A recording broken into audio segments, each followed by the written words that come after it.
আপনারা দেখছেন news now, খবরের নতুন ভাষা। बांग्लादेश में गुरुवार को 13th पार्लियामेंट्री इलेक्शन होने जा रहे हैं, जिसमें मुख्य विरोधी ताकतें एक दूसरे को न्यू दिल्ली की करीबी बताकर वोटिंग का समीकरण बदलने की कोशिश कर रही है। बांग्लादेश में गुरुवार को 13th पार्लियामेंट्री इलेक्शंस और रेफरेंडम 2026 एक साथ आयोजित किए जाएंगे। देश भर के 299 पार्लियामेंट्री इलाकों में सुबह 7:30 बजे से शाम 4:30 बजे तक बिना रुके वोटिंग चलेगी। 13वें पार्लियामेंट्री इलेक्शन में कुल 50 राजनीतिक पार्टियां हिस्सा ले रही है।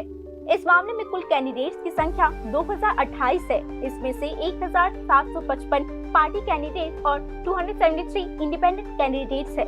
टोटल 83 महिला कैंडिडेट्स में से 63 पार्टी कैंडिडेट्स और 20 इंडिपेंडेंट कैंडिडेट्स है। पॉलिटिकल पार्टीज में बीएनपी ने सबसे ज्यादा 291 कैंडिडेट्स को मैदान में उतारा है। हालांकि 10 रजिस्टर्ड पॉलिटिकल पार्टीज ने इस बार पूल कैंडिडेट्स नहीं उतारा है।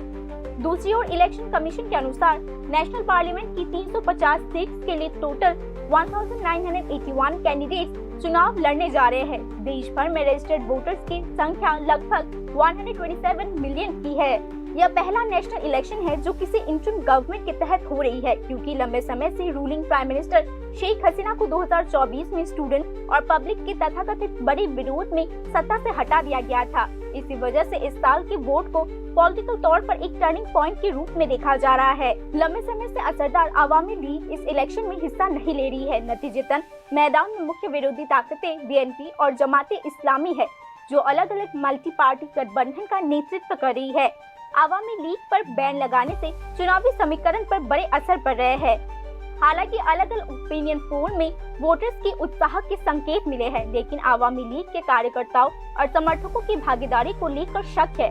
राजनीतिक विश्लेषकों के अनुसार इस चुनाव में भारत समर्थक लेबल एक महत्वपूर्ण कैंपेन हथियार बन चुका है। ऐतिहासिक रूप से अवामी लीग अपने भारत समर्थक रुख के लिए जानी जाती है। पार्टी की गैर मौजूदगी में बीएनपी और जमाते इस्लामी गठबंधन न्यू दिल्ली के साथ अपने करीबी संबंधों के एक दूसरे के ऊपर हमले कर रहे हैं। राजनीतिक विश्लेषकों का कहना है कि बांग्लादेश में भारत समर्थक होना एक लेबल की राजनीतिक बोझ बन चुकी है। हालांकि सभी पार्टियां पड़ोसी देश के साथ अच्छे संबंध बनाए रखने का वादा कर रही है, लेकिन चुनावी राजनीति के तौर पर विरोधी को भारत हितैषी बताकर वोटर्स को प्रभावित करने की कोशिश चल रही है।